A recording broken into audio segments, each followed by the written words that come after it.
Hello friends, उम्मीद है ठीक ठाक होंगे। आज हम बात करेंगे मौसम सरमा की बीमारियां और उनके इलाज के बारे में।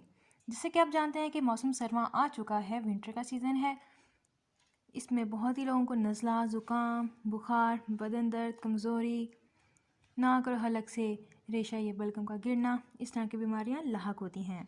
तो आइए जानते हैं इनके कॉजेज़, इनके सिम्टम्स एंड इनका ट्रीटमेंट्स। इससे पहले हमारा चैनल लाइक कर दीजिए, शेयर कर दीजिए और सब्सक्राइब कर दीजिए। सर्दियों का मौसम आते ही लोग मुख्तलिफ़ किस्म की बीमारियों और परेशानी में मुबतला होना शुरू हो जाते हैं। अगर आपको पोलन ग्रेन्स की एलर्जी हो तो इससे घर में रहकर काबू किया जा सकता है। लेकिन अगर ये एलर्जी मिट्टी और गर्द या फिर किसी ऐसी चीज़ से हो जो घर में पाई जाती हो तो फिर मामला बड़ा ख़राब हो जाता है। एलर्जी और बीमारियों में सांस के मसले से लेकर नाक का बंद होना, आंखों का सुर्ख होना, गला ख़राब और दीगर परेशानियां शामिल हैं। लेकिन सवाल ये पैदा होता है कि आखिर ये सब होता क्यों है। इन्हीं सवालात की तलाश में आइए इन बीमारियों के असबाब, इलामात और इससे बचाव के तरीक़ों पर कुछ बात करते हैं। सबसे पहले बात करते हैं इसकी वजूहात।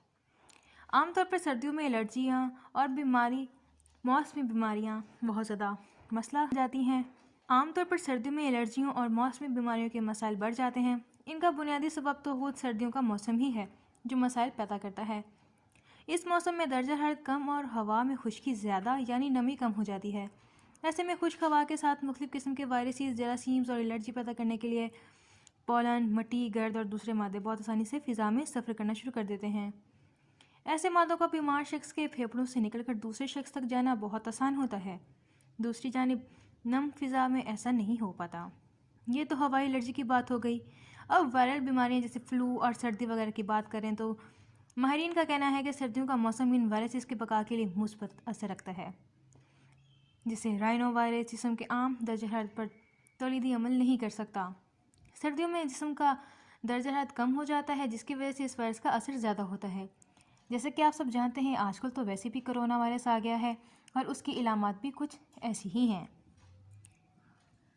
यही बात के कुछ माहिरीन इन्फ्लुएंजा वायरस के हवाले से भी कहते हैं।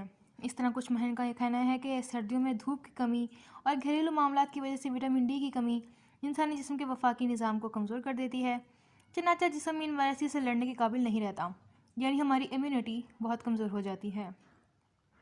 नतीजतन बीमारी हम तक आ जाती है।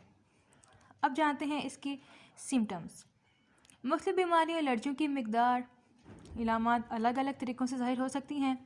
पोलन, मिट्टी और गर्द वगैरह से होने वाली एलर्जी अलग किस्म के सिम्टम्स पैदा करते हैं। पहली सिम्टम में शामिल है खांसी, नाक बहना, छींके आना, आँखों में खारिश और पानी का आना। इस तरह दूसरी एलर्जियों में शामिल है नाक से सफ़ेद नज़ला बाहर आना, गले की खराश, आँखों और गले में दर्द वगैरह। इसके लिए हमें कुछ कुछ एहतियातें ज़रूरी हैं और इसी में ही हमारा इलाज छुपा होता है। अगर चंद बातों पर अमल कर लिया जाए तो सर्दी के मौसम को खुशगवार तरीक़ों से बगैर किसी परेशानी के भी गुजारा जा सकता है। ठंडी चीज़ों जैसे आइसक्रीम, गोला गंडा, ठंडे मशरूबात या फिर दूध और दही वगैरह का इस्तेमाल करना नज़ल या बलगम और या फिर ज़ुकाम को पैदा कर सकता है। इस तरह ठंडी हवा में बाहर जाने से भी नज़ल, ज़ुकाम वगैरह नहीं होता, हत्ता कि आप बाहर के गर्दो आलूद माहौल से एलर्जिक हों। वायरल फ्लू या सर्दी के लिए हमें क्या क्या हदायत पर अमल करना चाहिए। आमतौर पर दवाइयाँ लेने के बजाय अगर घर पर ही मौसमी नज़ला, ज़ुकाम वगैरह के लिए कुछ तदाबीर अख्तियार कर ली जाएँ तो ये बहुत फ़ायदेमंद साबित हो सकती हैं। ज़्यादा से ज़्यादा पानी पिएँ, गर्म कंबल या गर्म माहौल में रहें। गला ख़राब या खुश्क होने की सूरत में 1 बड़े कप पानी में आधा चाय का चम्मच नमक मिलाकर पानी को नीम गर्म कर इसमें हल कर लीजिए और इस नीम गर्म पानी को हलक तकरारें दिन में 2 से 3 मरतबा लाजमी कीजिए। पहले ही दिन में आप इसको मुफीद और आरामदा पाएंगे। नाकबंद या सर दर्द, बोझ वगैरह है तो इसके लिए भाप लेना और जड़ी बूटियों वाला जोशांदा पीना इंतहाई मुफीद साबित होता है। इसके अलावा अगर आपके पास जोशांदा नहीं मौजूद तो उसके लिए अदरक और लहसुन वाला मुर्गी का सूप, स्टॉक भी कहते हैं, उसको बनाकर आप पी सकते हैं। नज़ला, ज़ुकाम वगैरह में ये दवाएँ बहुत ज़्यादा मुफीद रहती हैं। इसके अलावा ग़िज़ाओं में ऐसी ग़िज़ा जो विटामिन डी, ए और सी से भरपूर हो, जैसे अंडे, गाजर, कीवी फ्रूट और कीनू वगैरह का इस्तेमाल लाजमी करें। अगर गाजर काट कर मुर्गी के सूप ही में डाल लें तो बहुत ही अच्छा हो जाएगा। मुझसे के घर में रहते हैं तो दोपहर के वक्त कुछ देर धूप में भी बैठें।